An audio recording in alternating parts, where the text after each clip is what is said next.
حضرت خالد بن الولید فرماتے ہیں کہ ایک دفعہ کہتے ہیں میں راستہ بھول گیا، اکیلا آدمی تھا،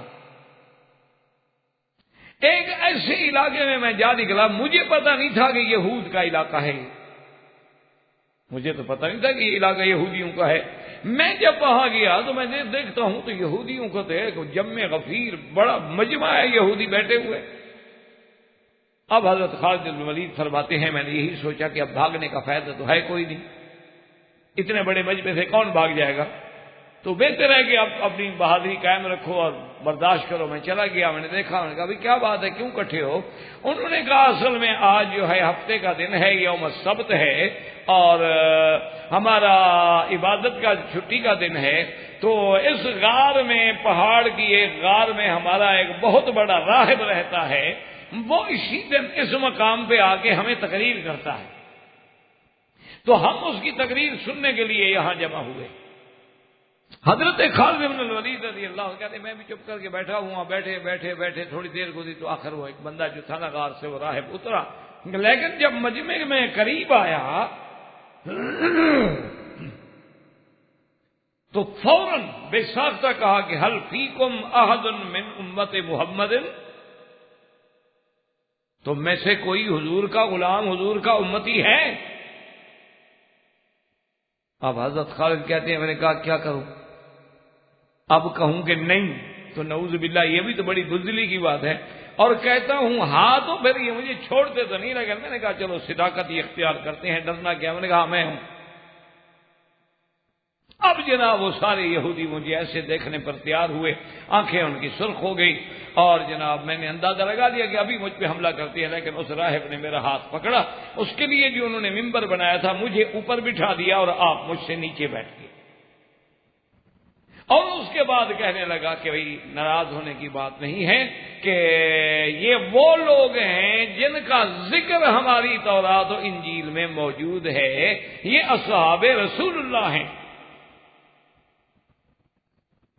اور خالد کہتے ہیں کہ جب اس نے یہ کہا اور اس کے فوراً بعد نوٹ کیا کہ میری جماعت کی جو آنکھیں بدلنی جا رہی ہیں، وہ تو کہیں گے اچھا یہ تو مسلمانوں کی تعریف کر رہا ہے، یہ تو حضور کے صحابہ کی تعریف کر رہا ہے، اور ہم تو یہودی ہیں، مخالف ہیں محمد رسول اللہ صلی اللہ علیہ وسلم کے، تو اس نے فوراً بات بدل دی۔ اس نے کہا کہ ہاں خالد بن الولید ایک بات مجھے سمجھ نہیں آتی۔ میں نے کہا بتائیں کیا بات ہے؟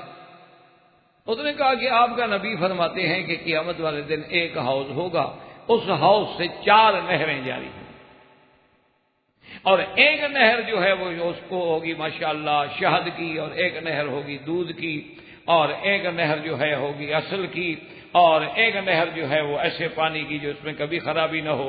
تو جب حوض ایک ہے، ان کا منبع ایک ہے، اس سے شاخیں نکل رہی ہیں، تو ایک دودھ کی بن جاتی ہے، ایک پانی کی بن جاتی ہے، ایک شراب کی بن جاتی ہے، ایک شہد کی بن جاتی ہے۔ یہ کیا بات ہے؟ پیچھے تو ہیڈ ایک ہے، حوض ایک ہے، یا تو حضور فرماتے ہیں نا اس بڑے حوض میں پھر 4 ٹکڑے ہیں، ایک ٹکڑے میں شاد کی نہر چلتی ہے، حوض جب ایک ہے، اصل جب ایک ہے، تو آگے جا کے شاخیں کیسے بدل جاتی ہیں اور متضاد چیزیں بن جاتی ہیں؟ یہ بات بہرحال مجھے تمہارے نبی پاک کی سمجھ نہیں آئی۔ تو خالد کہتے اللہ نے میرے دماغ میں بھی بات ڈال دی۔ میں جو بیٹھا ہوا تھا، میں تو اس سے اونچا بیٹھا تھا، وہ میں سے نیچے بیٹھا، میں نے اس کے سر پہ ہاتھ رکھا، میں نے کہا یہ کیا ہے؟ اس نے کہا جناب میرا سر ہے، دماغ ہے۔ میں نے کہا اچھا یہ کیا ہے؟ اس نے کہا آنکھیں ہیں۔ میں نے کہا یہ کیا ہے؟ اس نے کہا ناک ہے۔ میں نے کہا یہ کیا ہے؟ اس نے کہا کان ہے۔ میں نے کہا یہ کیا ہے؟ اس نے کہا منہ ہے۔ میں نے کہا اچھا کبھی آنکھوں سے بھی پانی نکلا ہے تمہارے؟ انہوں نے کہا ہاں جی آنسو بہاتے ہیں۔ انہوں نے کہا اس کو چکھا ہے، اس کا کیا ذائقہ ہے؟ اور ناک سے جب پانی بہتا ہے تو اس کا ذائقہ چکھا ہے تو نے کبھی؟ اور منہ سے جب تھوک ڈالتے ہو تو اس کا بھی ذائقہ چکھا ہے تم نے کبھی؟ اور کبھی کانوں سے بھی پانی بہتا ہے تو اس کا ذائقہ چکھا ہے؟ ان سب میں فرق ہے یا ایک جیسا ہوتا ہے؟ انہوں نے کہا جی فرق ہے۔ میں نے کہا جب حوض اوپر ایک ہے تو یہ فرق کیسے ہو گیا؟ اوپر مرکز تو ایک ہے، لیکن آگے راستے جب بدلتے گئے تو ذائقے بھی بدلتے گئے۔ اللہ جب آگے راستے بدلیں گے تو اس کے ذائقے بھی بدلتے چلے جائیں گے۔ تو یہ کون سی مشکل ہے کہ میرے نبی پاک کی بات تمہیں سمجھ نہیں آئی؟ اس نے کہا کہ ہاں یہ بات تو ہے، اور فوراً اس نے اعتراف کیا کہ بہرحال ہم اپنی کتابوں میں اصحاب رسول صلی اللہ علیہ وعلی آلہ واصحابہ وسلم تسلیما کثیرا کثیرا کی مدح جو ہے وہ پاتے ہیں۔ حضرت خالد